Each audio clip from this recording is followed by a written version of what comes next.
Thank you.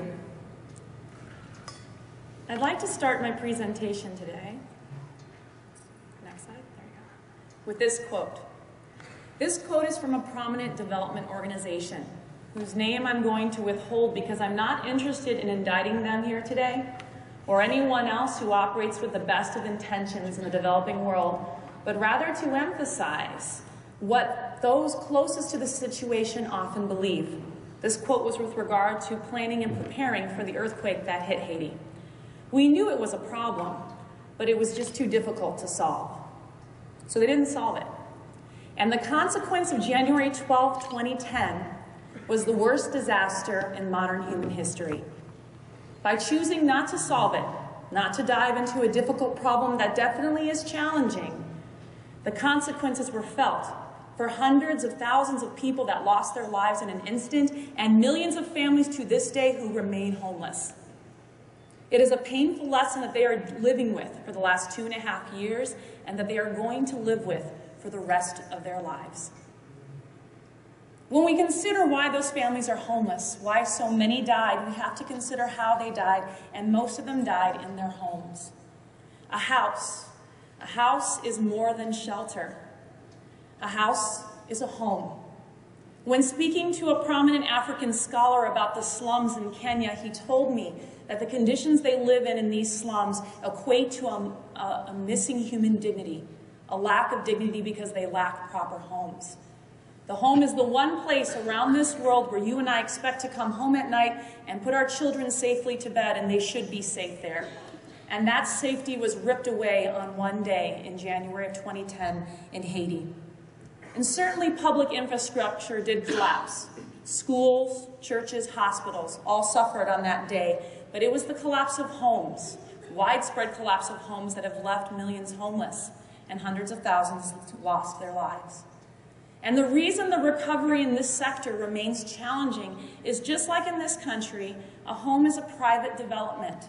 A home is something that these families financed, they supervised, and in some cases they designed and even constructed themselves over a period of years in a setting where there are no insurance policies, there's no mortgage, there's no government bailouts, and as they're learning now painfully today, there is no charity or NGO that's coming back to save them.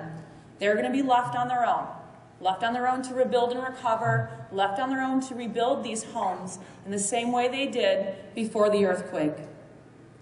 Now, to understand what went wrong, you have to first understand how Haitian homes are constructed, and we're focused here on urban homes. This picture kind of summarizes all the essential elements of those homes. There were many contributing factors to what went wrong that day. There were poor materials, some bad workmanship that could clearly be seen, but the recurring culprit in the failures was masonry. CMU, a concrete masonry unit, an innocent thing the Haitians called block. And those blocks are the primary building blocks, no pun intended, for a Haitian home. Every wall, external or internal, every partition is made of this block. And the block is unreinforced and intersected by a haphazard pattern of columns, reinforced concrete columns that you can see one there between the windows. And above those walls and columns, you will find a heavy reinforced concrete slab that is itself filled in with that same block. Even in a single-story home, an urban home in Haiti, you'll see this style of construction because those families are hoping someday, after many years of savings, to be able to add on to a second floor.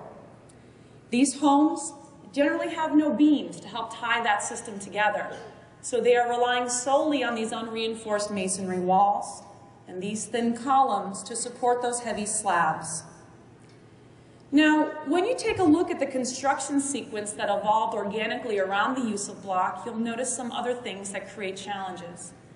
The construction sequence actually begins by putting in the reinforcing steel first and building up the masonry block by block slowly to either side. You may see this and consider this to be confined masonry construction. It is not. It lacks many of the essential elements that would have made it seismically resilient. Instead, this form of construction has an important benefit in a nation that is deforested. You don't need wood for formwork. So as a result, you stack the blocks up, and when you reach the full height of the wall, you grab some planks of wood, put them on either side, and then try to pour concrete down and fill that column in. Now, this construction sequence has important implications because it means that every column in every home is the same dimension, no matter how big that house is. It is always the width of that CMU block that was used to form it. And you will see this throughout areas like Port-au-Prince and other parts of urban Haiti. Now, when you look at what happened with that construction sequence and what kind of systems it enabled, you can see why on that fateful day so many things went terribly wrong. These very stiff masonry walls that were throughout these homes attracted significant seismic forces that they were incapable of providing the strength to resist.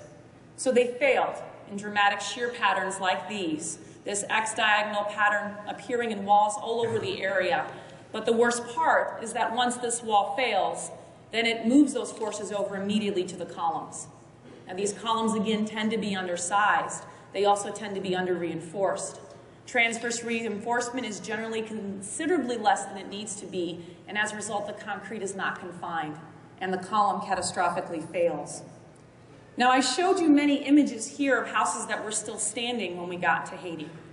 But the sad truth is, these were the lucky ones. These were the houses that stayed up long enough for a family to escape. The truth is, most of our families ended up like this. Under a pile of masonry and mangled steel and a heavy slab over their heads, this was the story that played out over and over in Port-au-Prince and in the areas surrounding it on that day. And this is the way many families lost their lives.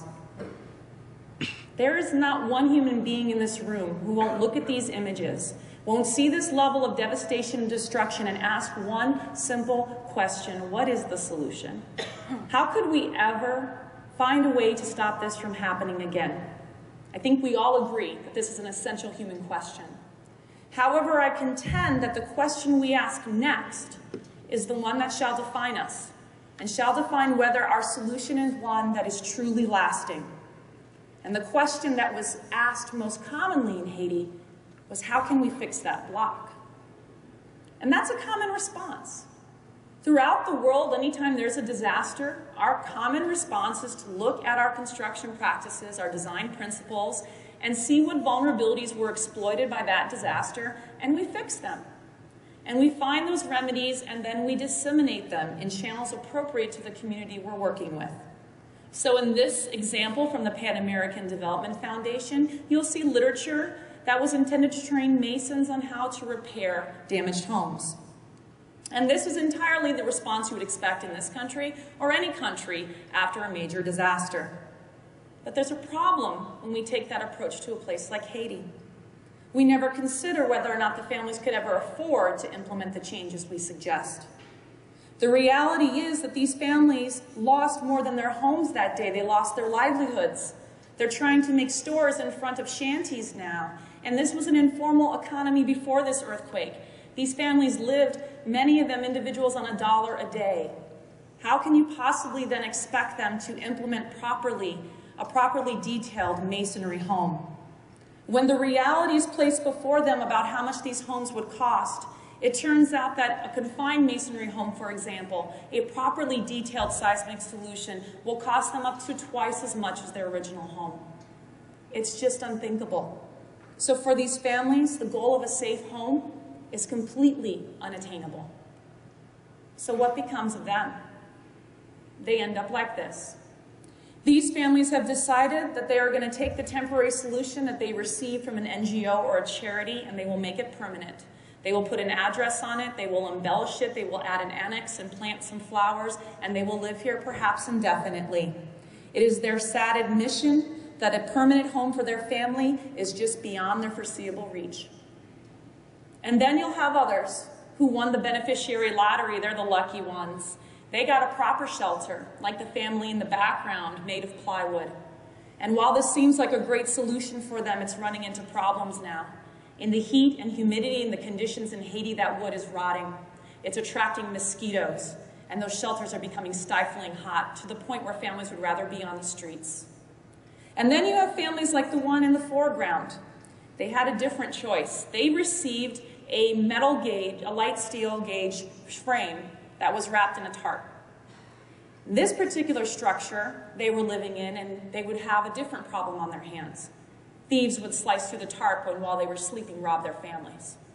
So they took a solution into their own hands. They cut away the tarp themselves and filled the frame back up with the infill masonry that killed them during the earthquake.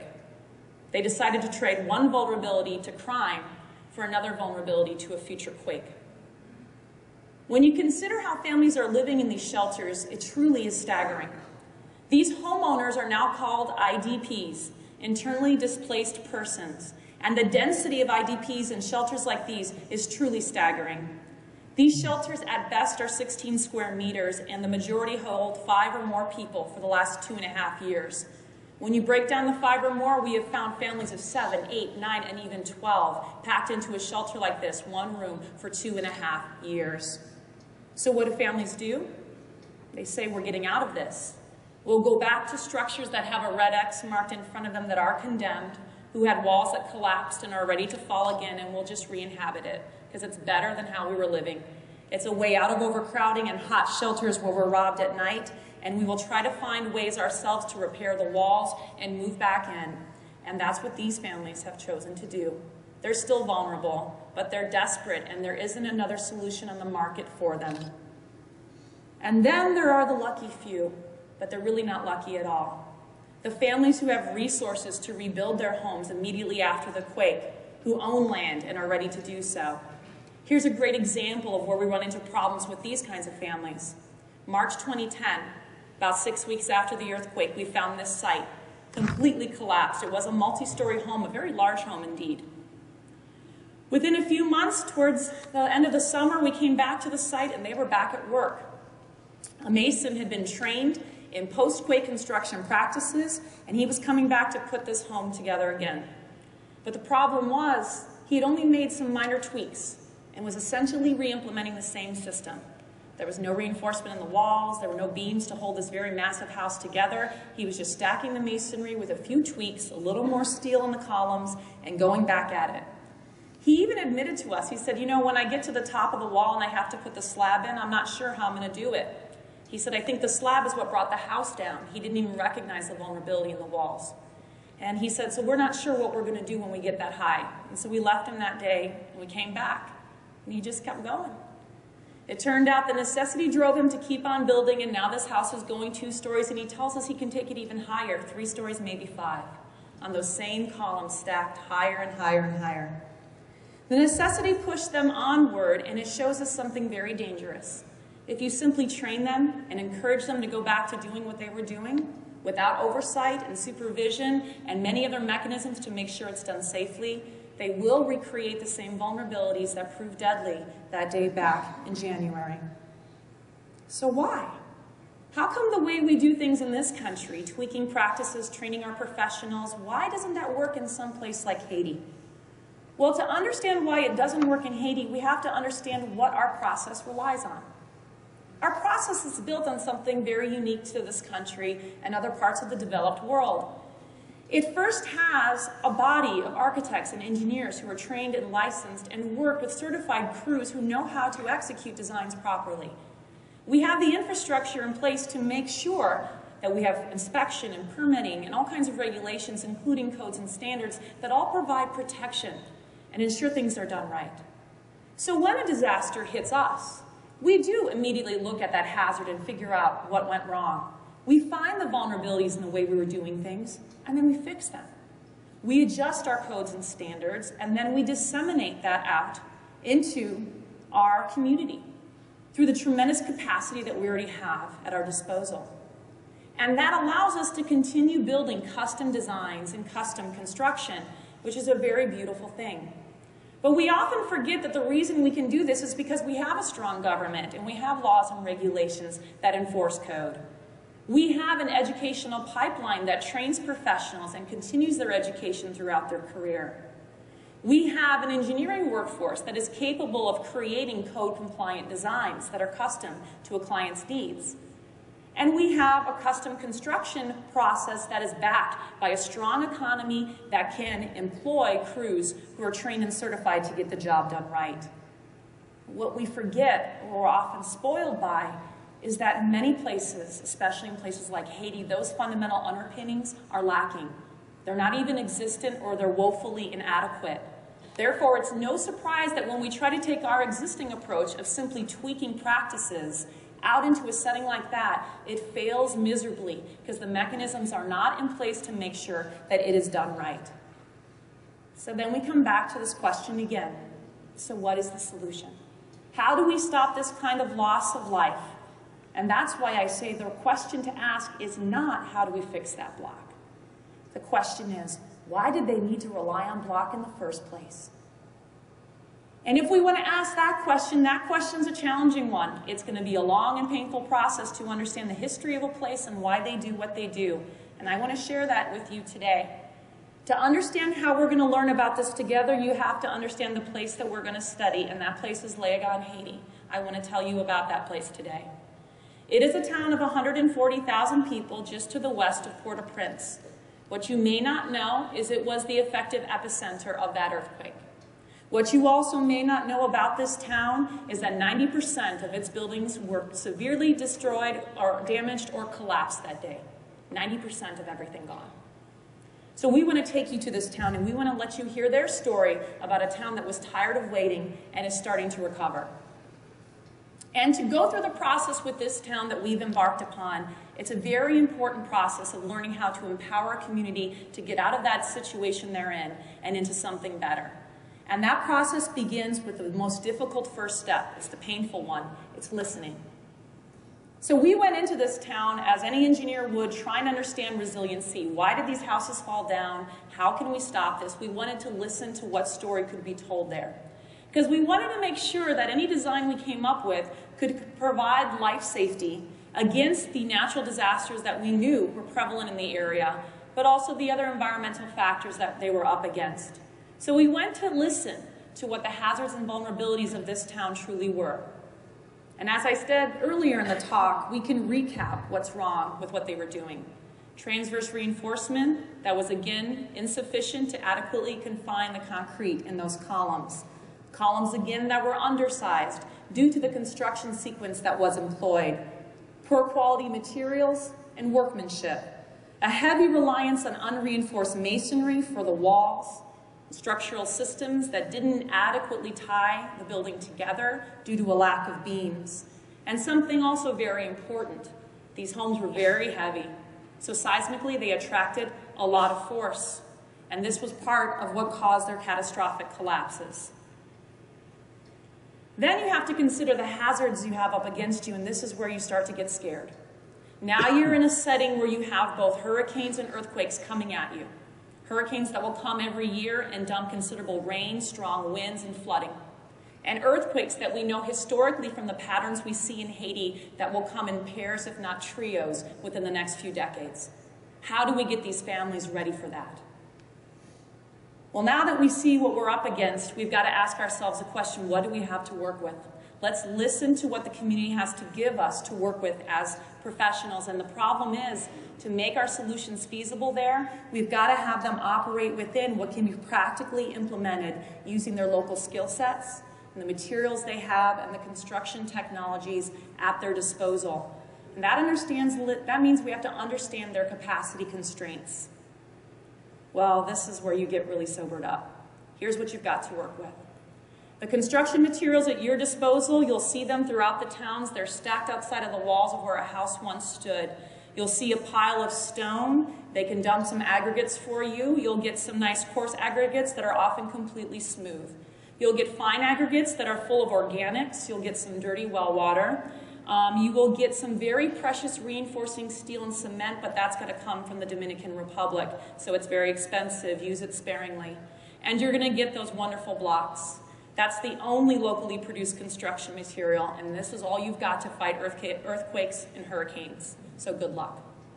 When you go to see how that block is made, it is hand-pressed. There's a guy on the corner taking some sand and cement and water out of that well in the background. He's going to mix it with the shovel on the ground, pop it into that little press a block, and throw it in the sun to cure.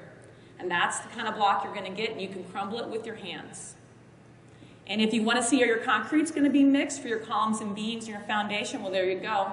It's being mixed on the ground in the exact same way, eyeballing those proportions. Hope you get some good strength out of that, because that's what you're working with. Now, unfortunately, that construction sequence also highlights the skills you have at your disposal.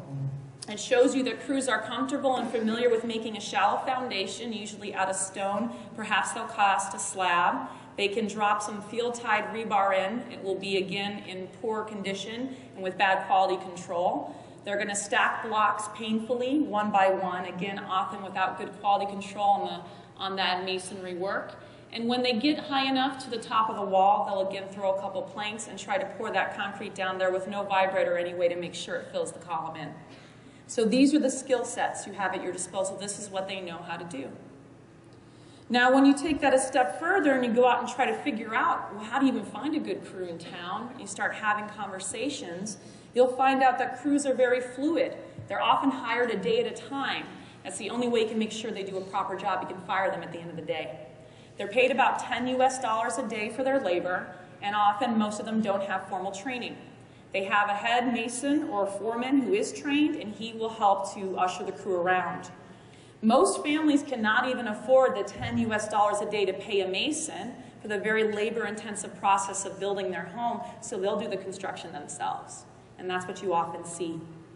There are skilled builders in town, engineers and architects with a good background, and they teach us a lot about what works in Haiti. But the problem is, this kind of skilled person, his fees are well beyond the reach of most families, so he mostly does commercial projects. So that means the families are pretty much putting up their houses themselves. And that's a reality we have to deal with. So if we want to know why his services are outside the reach of most families, why they can't even afford the $10 US a day worker to come build their homes, then we've got to go and look at the next dimension of listening, figuring out what's sustainable. What can be indefinitely supported using the local resources of this community and all the things they have there naturally so that it can meet their needs and adapt to their needs without foreign intervention. And that means we've got to understand the market they operate in. So we went out. We went out to talk to these families. People who used to be called homeowners, now they're called IDPs, internally displaced persons, and they have no voice. We wanted to give them a voice, so we asked them questions about their demographics, about their understanding of future earthquake risk, about whether they understood why their houses fell down, and they all admit they're petrified of those blocks, but they have nothing else to rebuild with, so what should they do? And then you ask them the worst question you could ever pose. Well, how much money can you save a month for a home? And that's the part that gets sobering. The distribution there shows what our families are telling us they can save each month. And as you can see, more than half of them report that they can save no more than 200 Haitian dollars a month. That's 25 US dollars. You guys are on the budget on building them a proper home at that rate. What the reality is when you then go out to the vendors and you study the supply chains in town to see how we get good steel, get cement, get proper block, and you see what those prices are in a post-quake setting, then you get immediately sobered. Because those prices, mixed again with the cost of proper labor and design, mean that these families will never get a safe masonry home in their lives.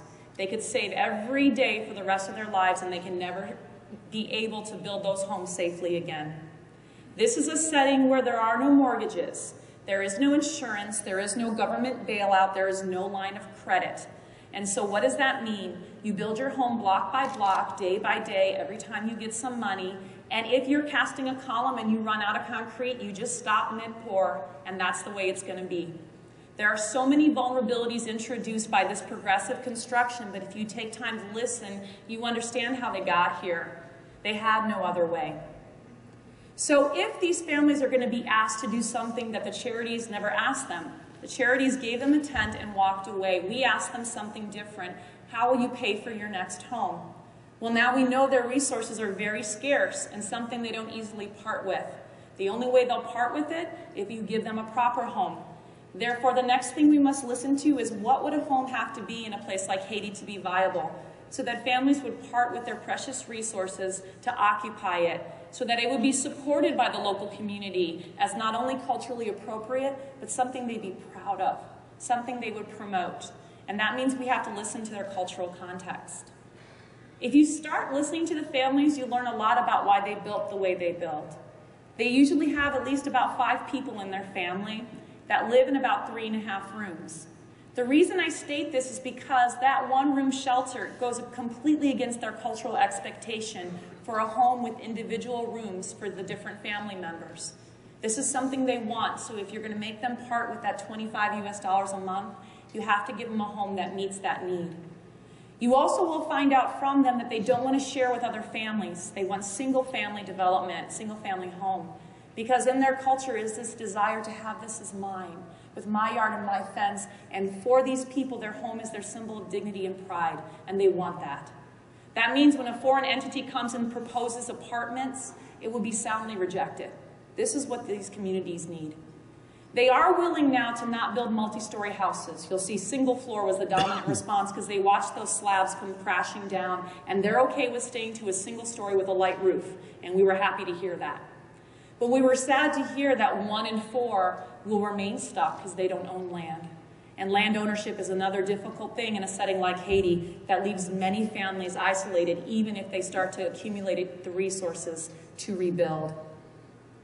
So when you piece this all together, you have 4 dimensions across which you can carefully listen to what a community needs and try to find the parameters necessary, the expectations on a home that would meet all of their needs. And we can summarize them here.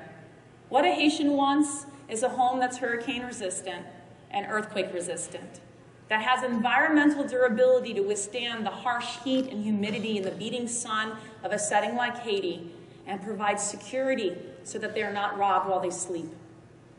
They expect to find in that home, if it's going to be feasible in the market there, that it uses heavily the skill sets they have already, masonry and concrete construction. But we know that there's not good quality control in the field, so we have to find a way to work around that if we're going to allow them to keep building with these types of skill sets. We also know that formwork is very scarce. Again, the island, or at least their half of the island, is deforested. So there is no wood for formwork. So you got to think about how you're going to cast your concrete.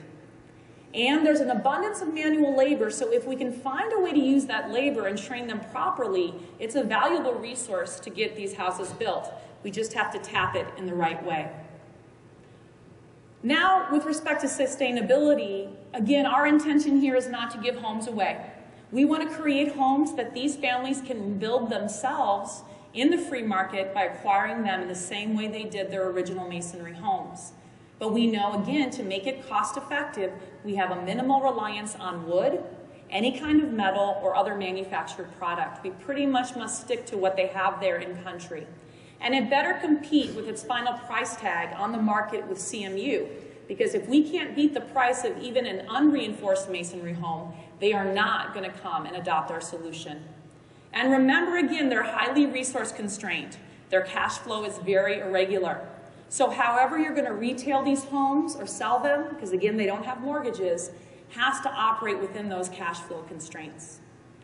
And then when we look at what it will take to make this viable so that these families will part with that money to occupy these homes, it has to be a single-family home with at least 3 rooms and also a covered porch, and has to be able to accommodate a family of at least 4 to 5, in some cases many more.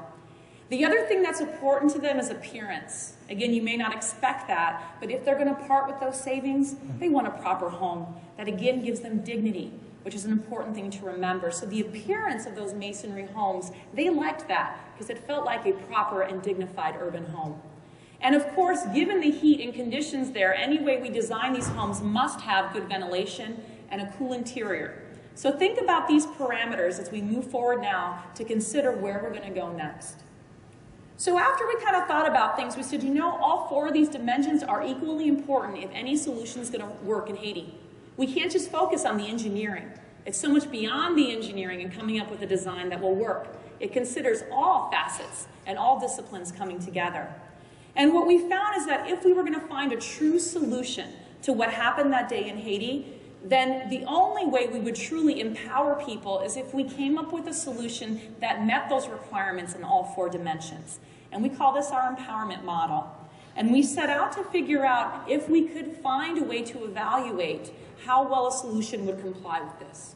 would meet these 4 pillars that support what we feel is the only way these families will ever have a solution that is truly lasting. So, what do engineers do? Well, engineers want to quantify.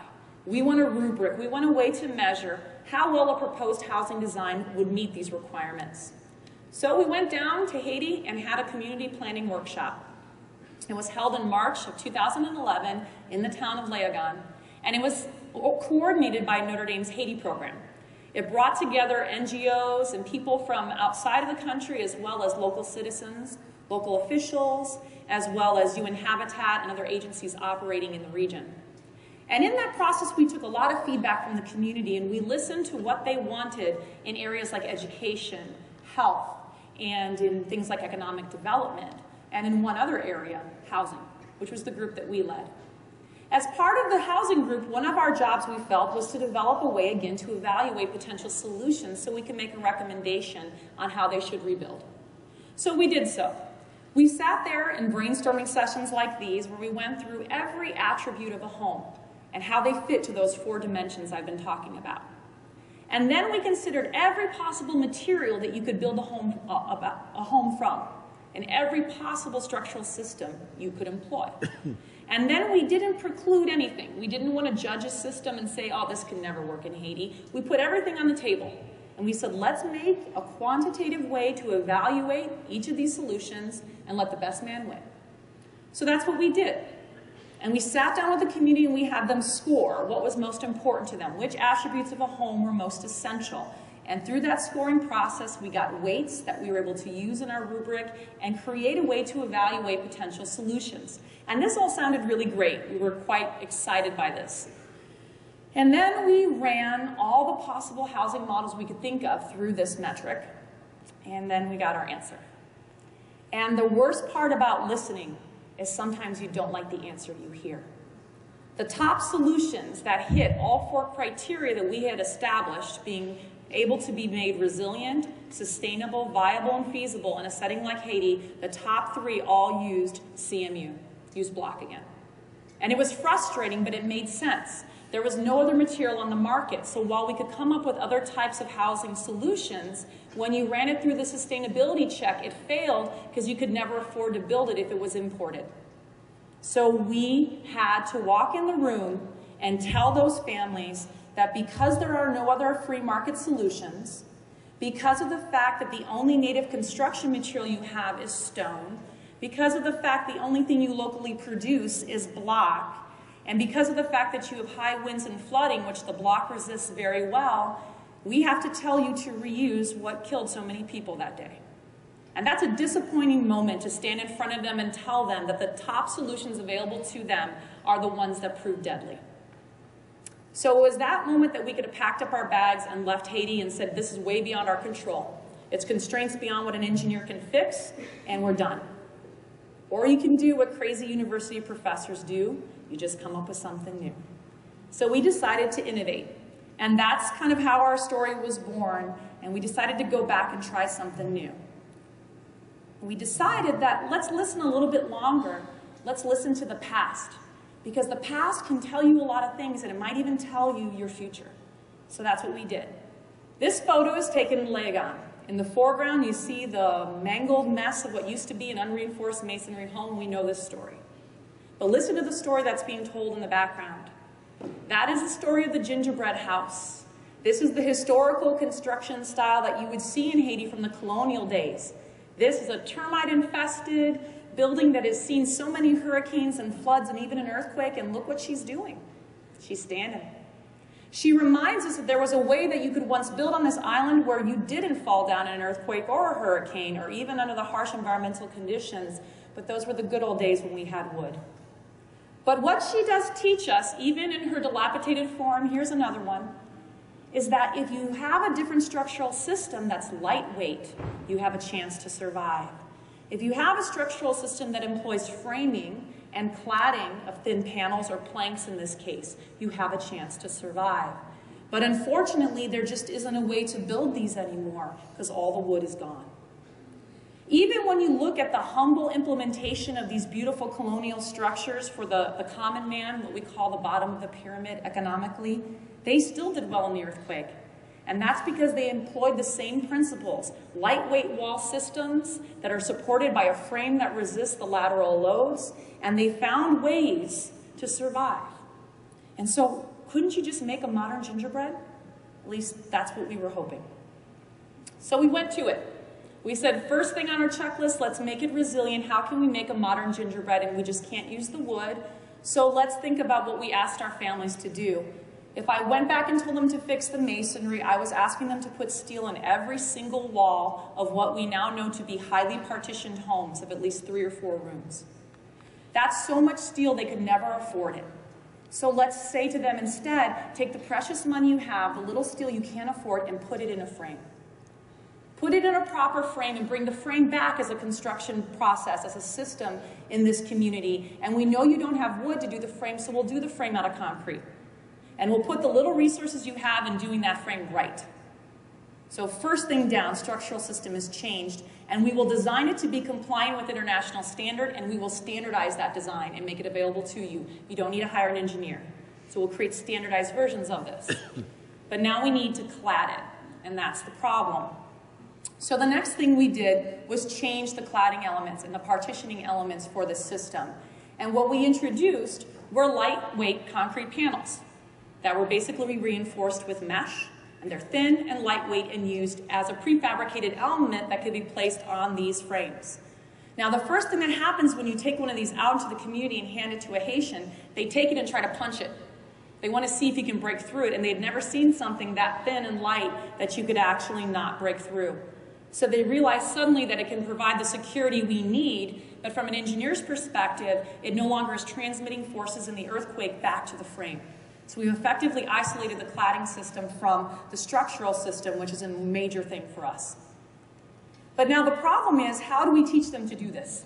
Because this isn't something that they know how to do. So in terms of how we do this, then we have to consider where we would be able to execute this in such a way that would allow them to build livelihoods around it. So they could break the cycle of aid dependence and allow them to do this in a way that gives the quality control that we need, that we know we can't see in the field. So to do so, we introduced a system called the depot to make this feasible. Let me talk you through what happens there. The depot is the hub of all activity in the town. It's locally owned and operated, and at this location, these are where all the things happen. First thing that we bring into the process is prefabrication. We know that the cages are messed up when they're tied in the field, so they're prefabricated at the depot. By tying the cages off there, we get repeatability on a template that ensures that all that transverse spacing meets seismic detailing requirements. We prefabricate the panels as well, again making sure that there is a high degree of quality control by repeatedly casting them in a controlled environment. We use something called paraskilling to train each individual in a specified task that they become very proficient at. What this means, again, high quality control, but more importantly, cost effectiveness. Now they can tie off those cages quickly or make those panels quickly in a high quality manner that again becomes highly efficient. Now you come to how they're going to build. And I'll be honest with you, the issues of wood on this island are not going to go away anytime soon. So we decided to move to a concept that is already familiar in Haiti. The idea of working together in a cooperative form, the spirit of combite. And so what we decided to do was introduce communal resources for building, such as reusable formwork. Now that we had a standardized design, we can have that formwork size to deliver beams and columns that meet those dimensions and again can't be fudged in the field. And we introduced communal equipment like mixers that they can check out with graduated pails that help them measure the proper proportions to get better quality on the mixes that they cast. Now with these communal resources, we're doing a very sneaky game. We're finding ways to create surrogates for what was missing from that chain that we were relying on as kind of developed country thinkers. So what we're doing is creating a surrogate process. In our process, we still have a hazard and we still have vulnerabilities we're trying to fix. But because we don't have a strong government in Haiti, we're going to use prefabrication to make sure that all elements meet specifications for detailing, for example, on steel, since we don't have a building code that's enforced. And since we don't have the capacity in country for customized construction, we don't have crews skilled that way, we are para-skilling and training them in specific tasks related to either preparing the individual elements of the home or actually erecting them. And instead of allowing custom designs like we have in this country, we have standardized the design in a modular form so that we can have assurances that it meets all code specifications. And of course, we can't do custom construction in this environment, but our communal kits allow us to be assured that design that we have standardized is executed properly. So these surrogates don't provide the flexibility that we have in the US. That's true. But they provide one thing that these families need more than ever, and that's safety at an affordable price. And I think that's a trade-off worth making. Now, of course, we've got to make sure the families can buy these homes and that this is even going to work for them. So here's the next way this game plays out. To make this sustainable, there has to be a way to retail this home out in the market for them. So how do you do this? Remember, they built their homes block by block, piece by piece, over the period of years. So we have to have our houses fit that same template. So we made our houses modular in even the way that they roll out. So here's the process. A family gets a shopping list for all the essential elements of the design they've selected. That shopping list in its first stage details how many prefabricated cages they'll need, how many bags of cement, how many truckloads of aggregate, etc. they'll need to assemble. They save up the money for that. When they hit stage 1, they can have their frame erected. Those custom kits come out and the crews go erect the frame. Now what's the difference here? They can live there. We can tarp that off and they can live in that while they're saving money for the next stage. In masonry, they've got to wait till the whole floor is constructed, years before they have a place to live. Now they can live here right away. And it's not perfect, but it's up to 4 or 5 times larger than what they're living in now, with individual rooms they can tarp off for the family members. Now they save their money in the second stage and they buy their panels, panel by panel. As they attach the panels out by stage 2, now they're safe at night. And by stage 3, they can divide up the insides of the home with more panels, and then they have the house completed out. So not only does it kind of follow that progressive construction model that they're familiar with, but it does it better. They can get their house faster and have a place to live while they're building, as opposed to being trapped in those tents, which for some families, they may be there for 10 years before they have the resources to finish out their house. This will be a much better way for them to live as they do so. To kind of show you how the process begins, the families again begin with something they're familiar with. They're used to seeing foundations with rebar cages coming out, so this is a very similar thing to what they're used to. When we roll out the formwork and bring in the beam cages, we cast their frames. And by the time they cast their frames, again, the family can occupy the space with a tarped and temporary roof solution. Now, when it comes to putting on the panels go up in a tilt-up fashion. They have fasteners that are embedded in the frame to allow attachment and a groove detail at the base to hold the panel. The panel actually never hangs on the frame, it bears on the ground.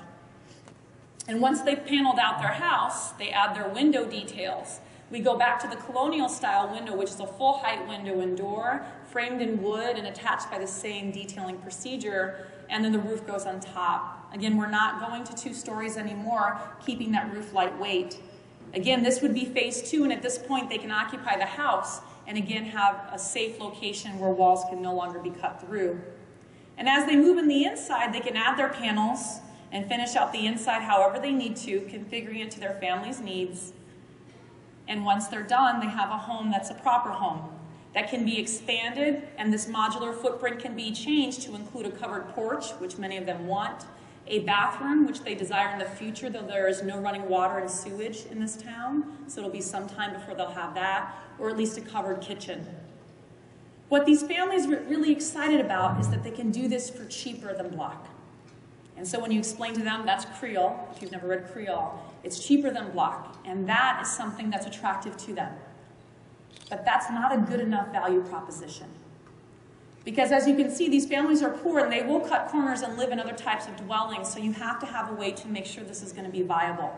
They may not like this house, they may never want to live in it, and so we had to make sure that we were not just chasing our tails on this. So if families want to part with their hard-earned savings, you better be sure they're going to want this. So we went out to see if they want it. And here's an example of my graduate student, Dustin Mix, showing this young lady a rendering of the house animated in Google SketchUp so she could see what it would look like to be inside. And that's the moment when you finally get feedback about whether these families would move to a new path away from block to a new style of building and how they feel about it. And so these videos and information sheets went out into the town, and we got so much tremendous feedback from them. We actually learned a few things that helped us change our design. We learned that most families need something now, and they can't save up for the 4-room house, though they want it someday. So we modularized this design down further to do a 2-room version with half the roof. Now they get into that, that's at least 2 to 3 times bigger than their shelter. It gives them 2 rooms and safety. And then they can add a second half on next to it when they have the resources, and we can finish that out for them and give them their 4-room model. The thing about the panels they like the most is because the interior panels can actually be detached and moved to reconfigure the home as you're adding parts on. So they can change the partitioning sequence between the rooms, or even how the rooms feed into that shared hallway as they finish out this kind of modular 4-room home. This gives these families, even though the design is highly standardized, a sense of power and a sense of control, because they can pick the configuration, the time that it takes to build at the scale, and even how much money they devote per month to the process. And that's tremendously empowering for people who have felt left behind. And it was fantastic for us to be able to empower these individual homeowners, but that really wasn't enough. We needed to find a way to empower an entire community to get behind this, because the goal has to be that we don't have to be there for this to happen. We can walk away and they can do this themselves and break the cycle that has had them dependent on external parties for far too long. So we wanted to see how you actually could empower this at a greater scale. And so we went out and thought to ourselves, how do we get people to understand why they were vulnerable and how they can enhance their resiliency? It can't come from me. It has to come from them. And it's the moment when you see their grassroots leaders on the streets with flyers and videos telling their neighbors why their houses are unsafe and telling them about the hazard of the next quake that you know that this thing can take root. Because when it comes from them, now they're mobilizing the people around them, and they become the voice, not me, to make this change truly possible. They become the voice that stands in front of neighbors at information sessions while I stand in the background and get their neighbors ready to seize a new future, a future that's better than what they're trapped in right now.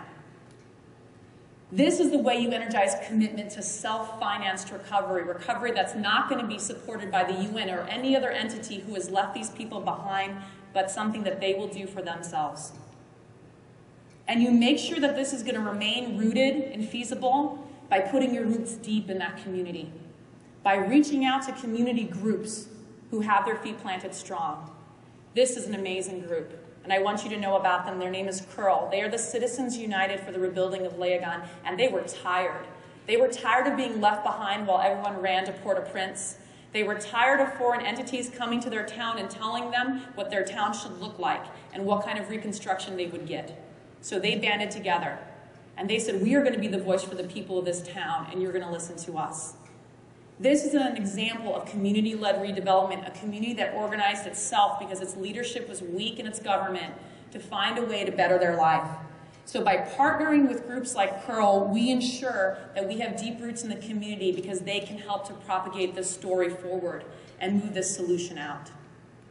Now, the other thing that's important to do in this process is make sure that it's feasible and to empower that and make sure it now sustains. And how you get it to sustain is the toughest part. What would you do if you lost your home and you had no insurance, and there is no bank to give you a mortgage, and you have no savings, and you live on $1 a day? What would you do? That's something that happens all over this world. This quote from the founder of the Slum Dwellers International is what he tells his families. He says, because of your savings, you will empower yourself. And he commits them to saving what little they can every day, cut whatever corner you can on your budget to put that money away. Because if you save, you empower yourself, and you will not be waiting on the day that they come back to save you, because they may never come back. They're not coming back to Haiti. And so by empowering savings, that is the way you liberate people who are trapped in these cycles. And so we decided to try to help do that in Haiti through something really simple, a cell phone. It turns out that this technology is pervasive in the developing world. Everybody has a cell phone in Haiti. And so what we did is we gave them a card called a Kate Pai, savings card. And we said, do us one favor every month. Send us a text message and tell us how much money you saved. Very simple thing to do. You can see the young ladies getting excited about the idea that somebody's ready to listen to them and help them out. And so what happens? You roll out the cards and you start getting these messages right away, how much they saved. It may not be a lot, but you can encourage them now because it's a two-way street. So I can send a message back and I can tell them to keep going because we're going to stand with you till you get this house. And you can provide that encouragement, and you can also get valuable data back on the savings patterns of displaced persons and how you make a business model now that will support their depots and support their recovery. And so it's amazing how a simple technology like the cell phone can be a game changer in a setting like Haiti. And so that program allows us now for each of these families to build for them a custom roadmap, showing them based on their savings patterns how long it will take them to reach each stage of their home, and also providing the encouragement to show them how they can change that saving pattern and accelerate their pathway to their home. They know they've got to do this themselves now, but they're just looking for somebody who's willing to stand with them. And we hope by this simple mechanism we show that we're committed to that. The other thing you want to do is make sure that this thing has viability and spreads beyond the families that we already work with to find all of those hidden families in Leogane and beyond. The reality is, according to the numbers that we have, there's nearly 5,000 families homeless in this town alone. Like I said, there are millions in the country right now due to this disaster. So we need to spread the word. And again, spreading the word can't come from me. It has to come from them if it is truly going to empower them. So I like this picture a lot. These are some young men standing on the streets with some of our community representatives talking about their savings cards and talking about these new homes, and they have flyers in their hands. The amazing thing about a setting like Haiti is the strength of the social networks. The social networks are tremendously strong in this setting for a very good reason. It is probably the only thing they have. It is what has sustained them along with their faith. It's the only thing that has gotten them through what's happened to them. Now, a lot of well-intentioned organizations rip these social networks apart. It is much easier to move a whole community out to open land, take a farm field and put them out there, than rebuild on their sites. So they rip the social networks apart by dislocating these families. Why rip apart their most valuable resource? Why not leverage it? Haitians live in a communal society built on the concept of le coup, people living together, working together. So why not mobilize their virtual le coup using their cell phones? This is an example of how that works. These couple guys are standing here talking. They get excited about what they hear. They've got a way out of this condition, a new way out. Fire a couple text messages to their buddies, boom, the crowd comes. It's the social network at work on the streets of this town spreading the word. And I tell you, we were just down there, and you won't believe how fast the word spreads, that there's someone coming down here not offering a handout, but a way out. Somebody who's not going to come and give you a tent, but give you a way to build back your life and jobs around it so you won't be waiting for charities ever again. And that's a powerful thing. It's a powerful thing to empower that network and use it to spread the word of a new way out of this condition. So these are the 4 pillars. Today I've talked about how you can listen, and you can innovate, and you can empower using these 4 pillars as the way you do it. Because in a setting like Haiti, it is so much more than technology and engineering and construction that's responsible for where they are, but also the pathway to where they can be. It requires us knowing a little bit about each of these areas and really stepping outside of our comfort zone as professionals. But I think it's the way that we can create a model for empowerment. And the reason I say this is because they need this. They need this now more than ever. And it's not just them. We've reached a point in our world where there are more people living in urban zones and cities than at any point in human history. But did you know where those megacities are? They're in the developing world, the vast majority of them. And these cities spring up, and people leave the hillsides, and they come flocking to this beacon that they think is economic opportunity and a better life for their family. And they get there, and it's none of what they expected. And where do they find themselves? In the slums. It is in these slums that families are living in substandard housing conditions very similar to what we see in Haiti. And the problem is that there are silent Haitis waiting all over the world right now, waiting for a disaster to sweep in and show the vulnerability to this way that they're living. And they have also, similar to the people of Haiti, no other option for building. So they're building the exact same way. The reality is, if we can solve this problem in Haiti and show there is a way out, a way that will succeed and take root, if we solve this problem in Haiti, that means we have a way to solve it for the 1 in 7. The 1 in 7 in this world who live in these conditions every day. And that could be a powerful thing that can make a big difference in the lives of the people in Haiti and lives of people throughout this world. This is a picture of the tent city outside the walls of the Notre Dame facility in Léogâne, Haiti. I cannot tell you how many times I looked upon this tent city and wondered if there would ever be a way out of it. We are on our way to trying to solve this problem in Haiti. But like this proverb says, it's little by little. Little by little, this bird will build its nest. And the beautiful thing is, these cities are gone, and the little pieces are starting to fall in place for them to build their nests. And that's a tremendously empowering idea. They'll no longer be waiting for charities to come back, who have long moved on to the next disaster. They're going to have a way now to build that nest. And that is a tremendous thing. So I wanted to show you the faces that are responsible for this work, because this work is not me. I shouldn't even be on this stage in all reality. This work is, first of all, sponsored by a number of organizations who believe there was a better way out of this situation, a way that was not going to be donated, but a way that could empower these people to a better life. So I first acknowledge all of those sponsors across the top, including individual donors who believed in a different solution. I also have to immediately acknowledge a team that surrounds me that is entirely passionate about this idea as I am. Alexandros Taflanidis, who is here with me today, and Dustin Mix, my colleague at Notre Dame, and our graduate students standing on either side of Lamar Prezuma and Jean Edson, 2 young men who came to that community planning workshop in March of 2011 and got passionate about helping their community get out of this situation. And now they work the streets. They are the voice, with me in the middle. The next folks I'd like to thank in the next picture are Father Tom Strite, walking in the streets of our town right after the earthquake. Next to him is John-Marc Rousseau. They run the Notre Dame Haiti program in Léogâne. They fight diseases in that city that are crippling its communities. And they were the angels that kept so many families alive after that earthquake hit and no aid was reaching them from Port-au-Prince. So I thank them for what they did for these families and what they do every day to support our ongoing work to find them safe and affordable housing. At the bottom there, I thank our students, the students of the University of Notre Dame who will never travel to Haiti, never meet a single family, but despite their busy schedules, give them themselves and their time freely to try to find a better way out of this.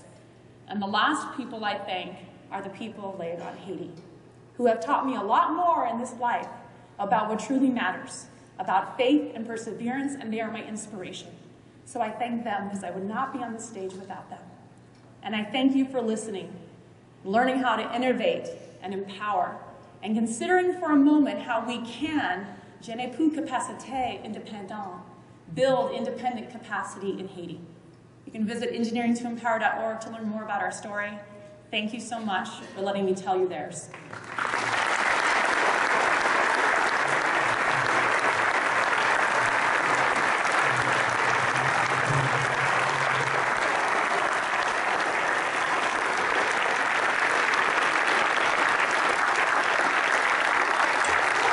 Thank you, Tracy. Thank you